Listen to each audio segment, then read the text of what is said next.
Greg. I'm talking again with Marina, and we're talking a little bit about how we met at a economics conference in Varna, Bulgaria. All right. Hey, Marina, good to talk with you again. We've been talking about nutrition in the previous podcast.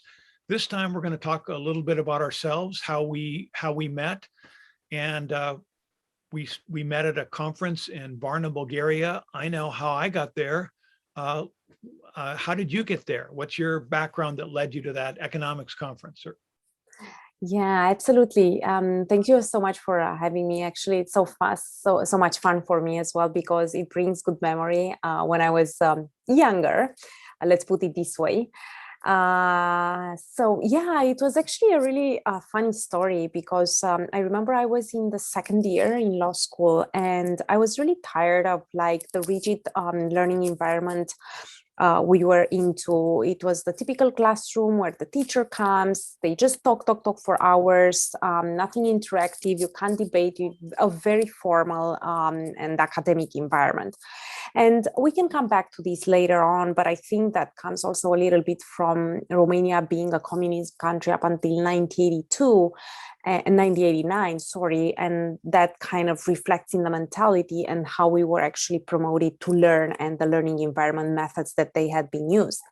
So I remember I was waiting for the boring classroom that was going to start. And before that, a student popped in with some flyers. And I instantly grabbed it just to kind of look around. And I noticed there was an announcement for International IS Europe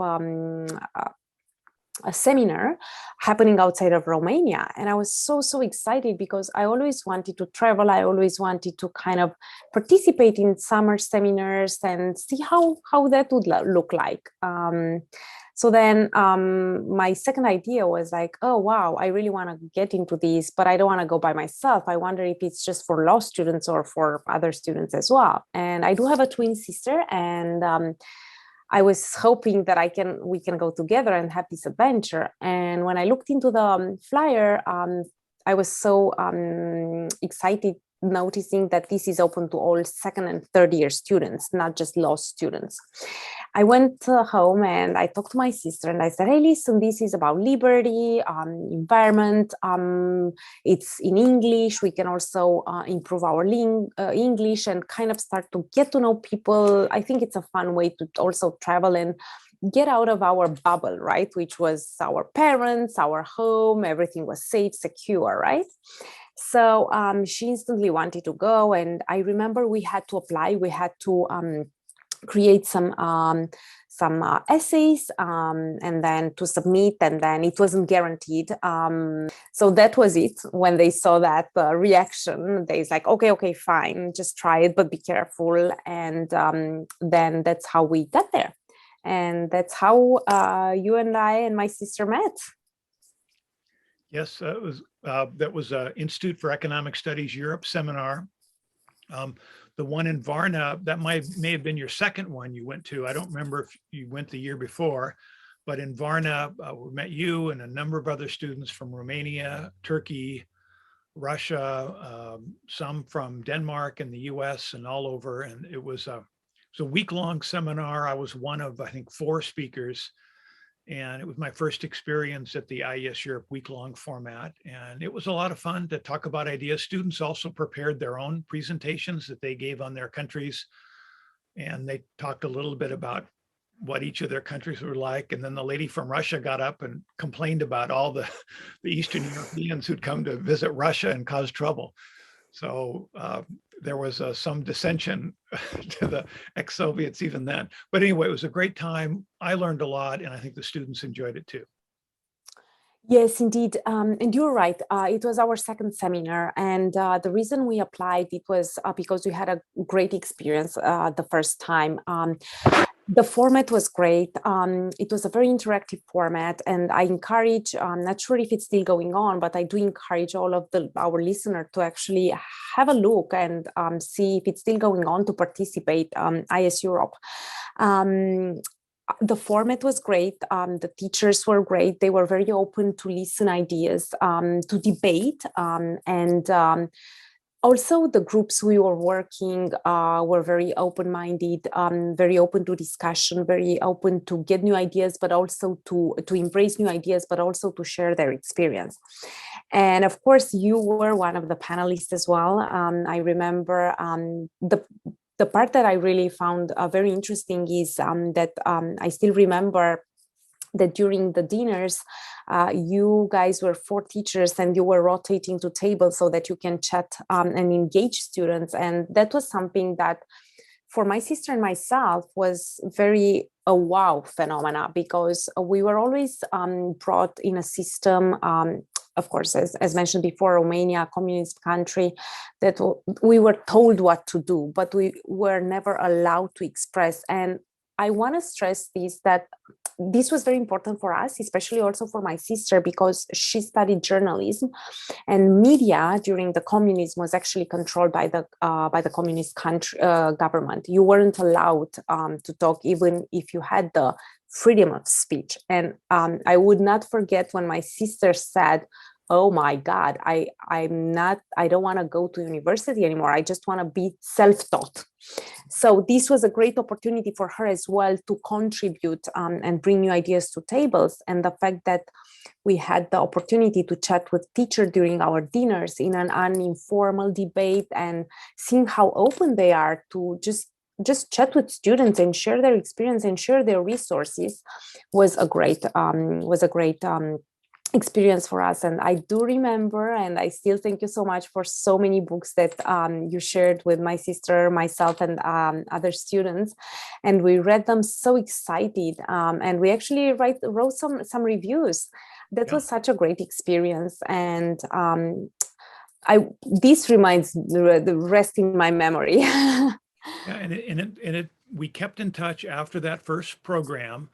You and your sister and other students were very interested in ideas and economics that we talked about. And you would go to I think maybe it was Christina told me, you went to the British Embassy where they had these books they could check out. And they were all books on why government was a good thing and why we needed more government. And I was saying, wait a minute, you had government, you had a huge government. Now you need to learn about markets. So the next time I came over, I brought a big suitcase full of books. I think I've donated by people and some of my own, and I handed them out to you. And yeah, that was fun. Radu Nikita had a little Hayek library at his university in Cluj where students would check out the books. Books are more available now, but this was in the somewhere in the 90s, no, in the early 2000s, 2005, 2008.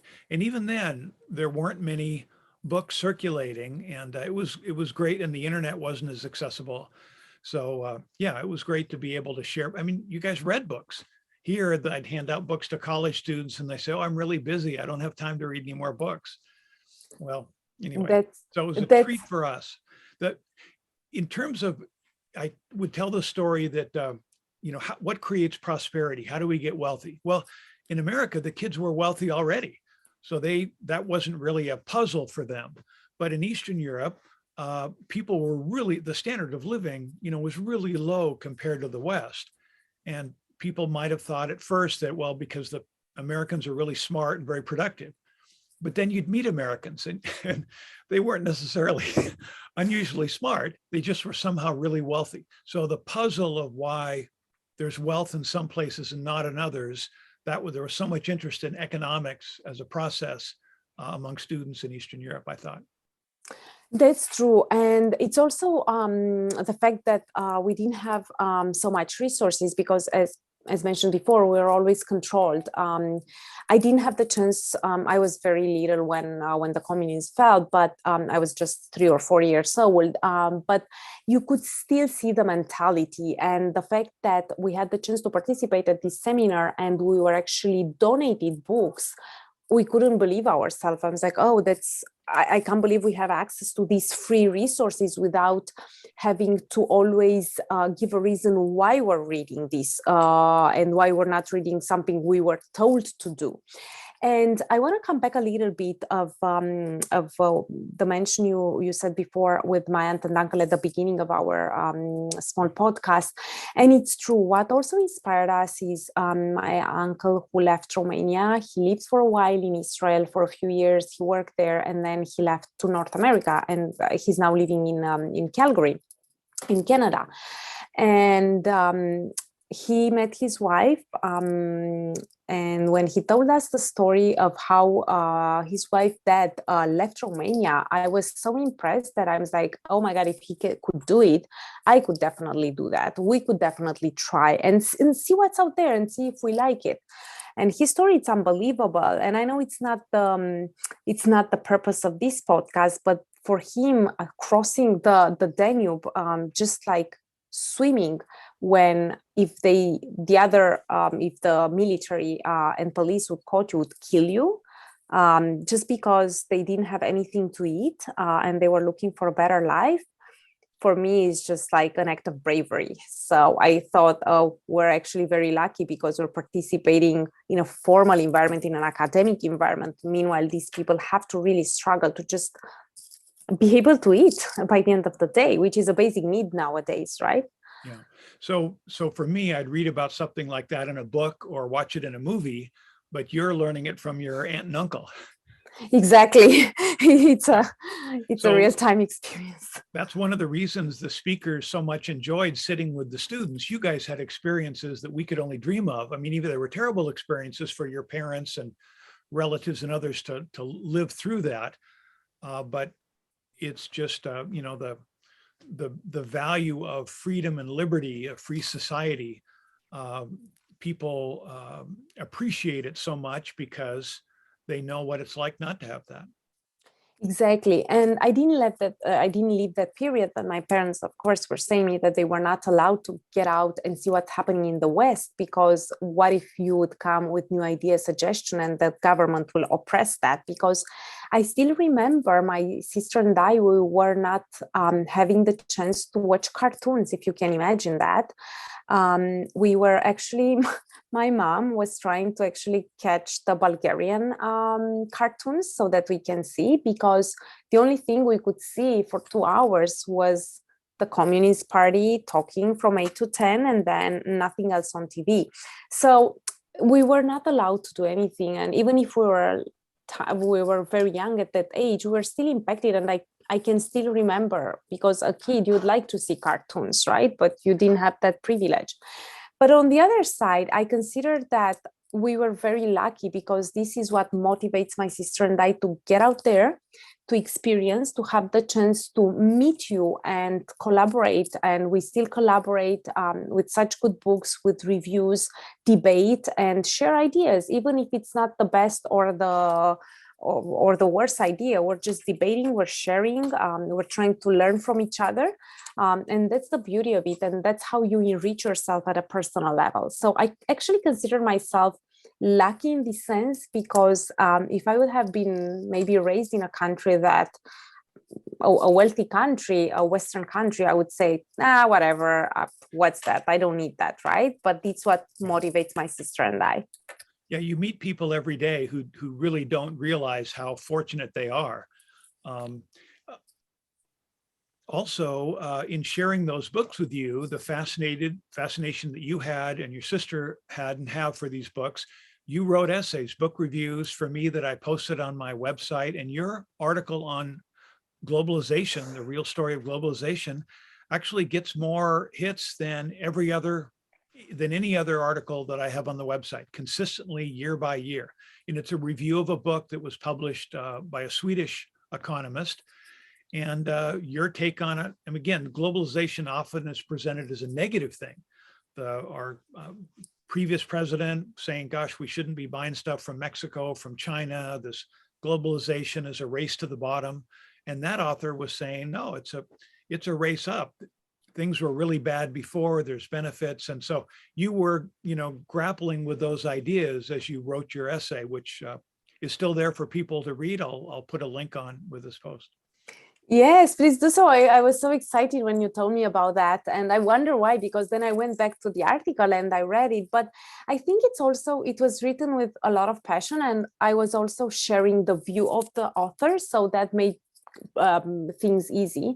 And it's true that I do enjoy economy as well. I think that moving not only goods and trade, but moving us as people can bring a lot of benefits to the economy and to the markets on a long term. If we look, or if we're looking on a short term, maybe not, but if we're looking on a long term, yes. So I remember reading that book and reviewing and sharing the perspective the author had. So that's one of the reasons. Probably it's very genuine. I was very young. I think I was at that point 21 when I wrote it, or 22. It's written in a very genuine, humble, and passionate spirit. So I guess maybe that's the key to success of those views. Yeah, and of course, in your more on your story, you attend some seminars, but then you and your sister moved to Malaga, Spain. Maybe were enrolled in graduate courses of some kind. So you had the experience of being in this gorgeous place, but a place where the culture was maybe slower. People were very nice, but not as energized as you might have hoped for. So maybe you can, I mean, again, you were learning a new place and excited. You didn't want to complain about it, but every culture is different and has its own sort of trade-offs. Yes, absolutely. That was a great experience, to be honest. Yes, we did decide, and that's again the rigid system we had. I don't want to go back to the same thing. That was something that we actually motivate us to leave. And we said we want a real experience here. We want to get out of the bubble. And I remember my sister just wanted to experience, but she wanted to come back to Romania. But I will not forget the day when we boarded the airplane. And my mom looked into my eyes and she literally said just to me, I know you're not coming back. And my tears rolled because I couldn't hide it. And I knew it's true. I didn't want to go back to Romania. And I don't want to enter into the reason why not. But it happened, and I'm still getting emotional when I talk about that. So I remember we left, and I didn't look back to see my parents. I just went through it. Meanwhile, my sister looked kind of back and waved to them. And yes, when we get there, it was an exciting experience because, of course, we were learning. It was a new environment. We studied a master there, so yes, there were graduate studies. But it's true that we were impacted of the slow pace that region where we lived had. And we struggled a lot at the beginning with the language. We knew Spanish, but in that particular region, people tend to cut their words and talk really, really fast. So my sister and I, at a graduate level, we had some difficulties. And I won't hide the fact that some days we were crying because we couldn't understand what they're saying. And some days were like, what did we just do? Some days I remember my sister being in the kitchen. She's like, I don't know how to cook this. Let's just have a sandwich. And I was like, I'm so tired of eating just sandwiches. But overall was a great experience. We learned a lot, and that actually helped us to learn how to be flexible, how to communicate, and how to adapt really quickly to different situations. And that's how we kind of ended up in different places. And I think, and I'm always telling my parents, I think I'm a restless soul. I'm going to be a digital nomad all my life. I don't think I'm going to settle in a certain place. But that's because I think that's the beauty of life. That's the beauty of knowing other culture, and the beauty of globalization of people, I would say, free movement, right? Right. There's a company that I've forgotten the name of it, sort of an Airbnb, but basically they set up rental units in villages all around the world, not really cities, but villages where digital nomads come in and can work there for a month or two. Yes. Expenses are really low, but they get to mix with the people in the community because the rent that they pay is so high compared to the standard of living. But it sounds like a fun idea, different places to go. And obviously the highest paying jobs are in cities, but now so much of gig sort of work can be with people anywhere you've got good internet access. So there's lots more opportunities in that sense. Yes, and I'm actually happy about and I'm happy about it because that's for me the most important thing, to mix with people, to get ideas and try to bring a little bit of your contribution to the world and make it better as much as you can, right? Right. And that's what we're trying to do. That's why we're experiencing that's why we traveled to Spain to see and to see what's going on there and how it started. It's actually the language. We love the language. We love the sound of the Spanish language. So we Right. just like, oh, might as well. That would be a great place. And we met with my aunt and uncle there for holiday, and then we decided that that would be a good place to start with. And my sister is still there, and well, I decided to move North America, Yeah. to cross the ocean. But yeah, that's I would highly recommend to everybody. Yeah. It's so, and then just to pursue your story, you moved um, to Calgary, where you had an aunt or uncle, I've forgotten, and then you were another graduate program at a university there, and you've been in each of these times you're educating, but you're also working part time, helping cover expenses and so forth. And then from Calgary, you move out to Vancouver, and you've had different work, and I know there's challenges. I mean, it, I don't want to put it in a negative, but labor mobility. Economists say the most important thing in the world is labor mobility. People should be able to go to countries and work.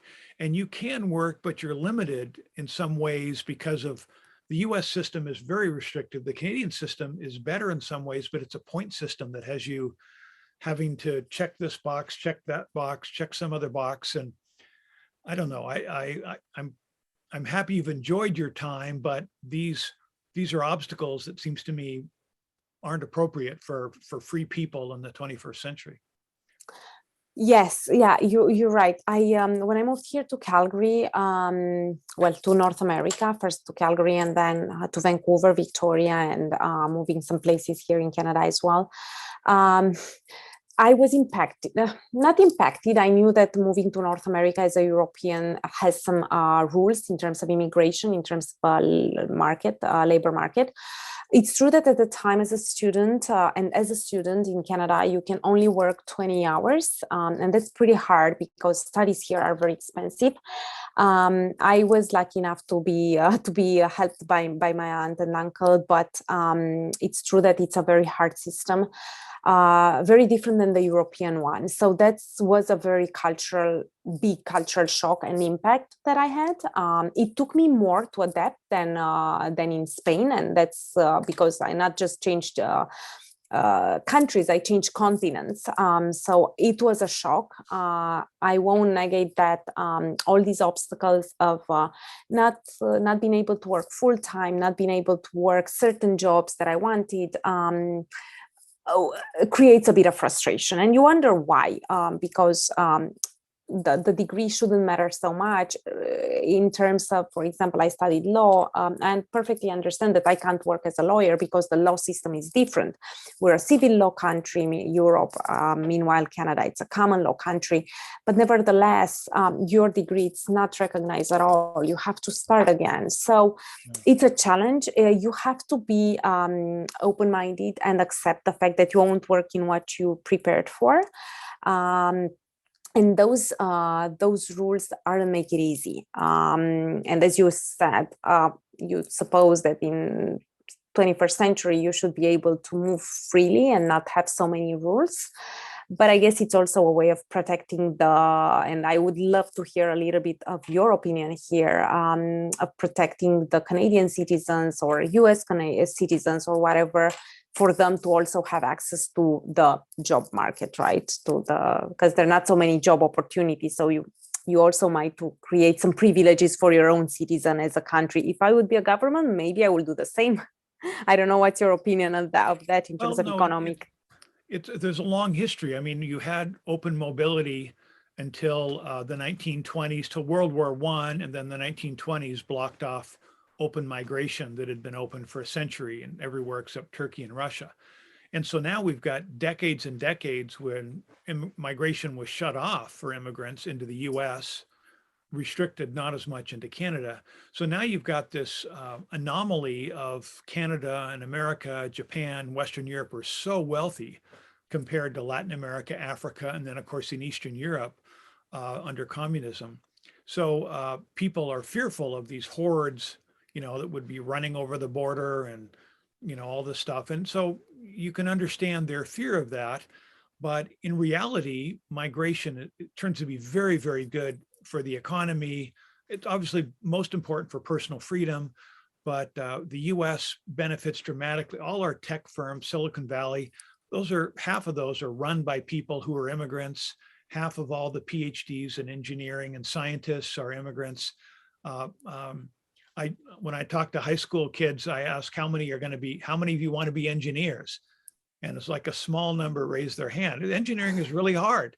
I tried engineering for a couple of years and it was too hard for me. I settled for economics. I mean, I'm glad I'm an economist, but people who are poor see engineering and the hard work of the math and the sciences as a ticket to prosperity, higher pay for engineers. And so in any case, those people create jobs for Americans. They raise wages for Americans. It's true that in some businesses, like mowing lawns, when you have a lot of immigrants, if you're local in the country and you want a career mowing lawns, you're competing against people willing to work for much lower wages. But the benefit is people who want their lawns mowed can have them mowed less expensively, and there's plenty of more opportunity. So economists argue more open migration creates large numbers of jobs. The political issues, basically you'd have a work visa. The US should have a 5-year renewable work visa. People come in, take a job, they'd be legal, they'd have a, health insurance and whatever.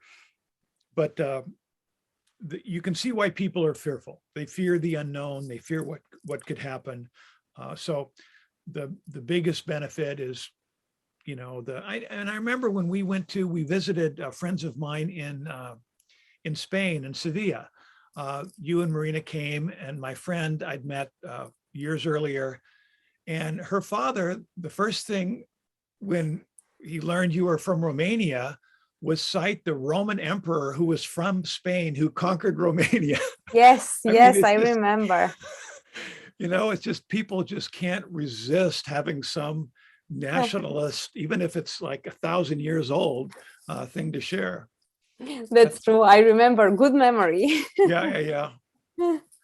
So, but anyway, it's great that I've enjoyed spending time with you over the years, being able to talk about ideas.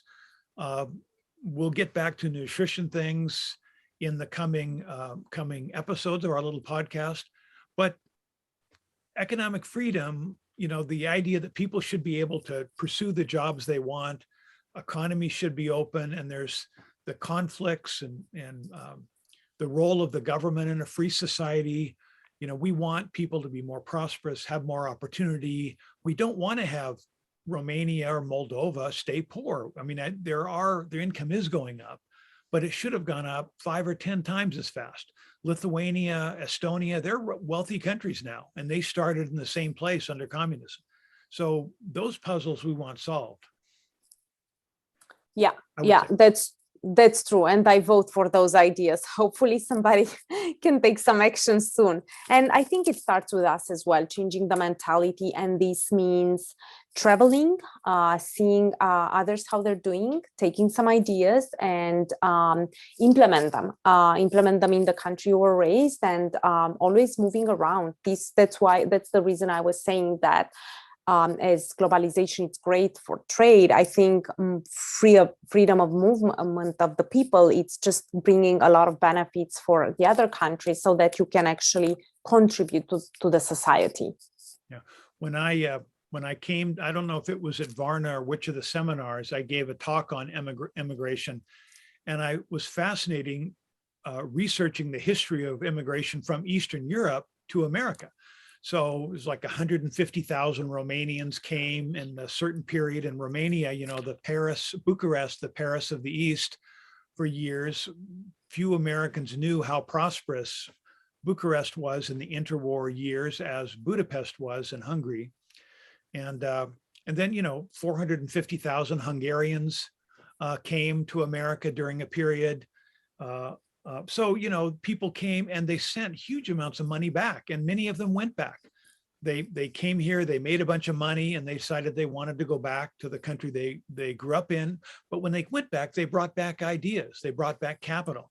And so, and letters, you send a letter back, and with money for relatives, the kids say, whoa, how is our cousin able to send us all this money? Well, then they tell the story of where they are. So migration has a huge influence in opening minds in the countries they come from. Exactly. And for me, it's also not only the flow of the money, but also the flow of the minds, as you mentioned, and the flow of ideas, which makes a country to be prosperous, and countries in general. Yes. So when you went on your vacation with your aunt and uncle, I guess in Malaga, you had a lot of conversations, right? Because you were curious, what their life was like and how things were different. And you'd been to academic seminars, but talking to actual relatives who'd lived in free societies, it's a whole mental thing. You had these images maybe from television or from a book, but to actually learn firsthand. Yes, yes. And I was always asking, I remember, say, how did you adapt? How did you do that? And of course, it's very different than that being a tourist and also chatting and then experiencing.